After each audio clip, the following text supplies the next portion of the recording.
ধোঁৱা দিছে, শিলগুটি পৰিছে, ধোঁৱা বতাহ দিছে, অকণমান বাৰিষা বি দিছে। আপোনালোক আছিলে ক'ত?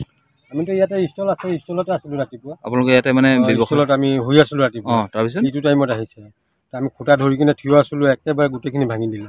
এইপিনে চাই আছোঁ, এইপিনে ডাঙৰ ষ্টল, সেই ডাঙৰ সেইটো বনাইছে মন্দিৰটো, সেইটো বি ভাঙিছে। চব ভাঙিছে ন? চব ভাঙিছে। এইখিনিতো ৰাতিপুৱা এতিয়া বনাইছে আহি কিনে। কিমান টকা লোকচান হৈছে ইয়াতে? এইটোতো আমি আইডিয়া লগাব নোৱাৰোঁ। আপোনালোকে ইয়াতে ব্যৱসায় কৰিবলৈ ক'ৰ পাৰিছে? তিনিচুকীয়াৰ পৰা। আপোনালোকে ধুমুহা দিওঁতে ইয়াতে আছিলে? আমি আছিলোঁ, অপেন আমি ইয়াতে আছিলোঁ। মানুহ কোনোবা দুখ পাইছে নেকি? না, মানুহ দুখ পোৱা নাই। এনে মানুহটো এনেকৈ শুনা নাই দুখ পাইছে বুলি। এনে গোটেইখিনি মানে ভাঙিছে, এইটোৱে মানে 5 মিনিটৰ ভিতৰত মানে চব খতম। চব খতম হৈছে ন? 5 মিনিটত।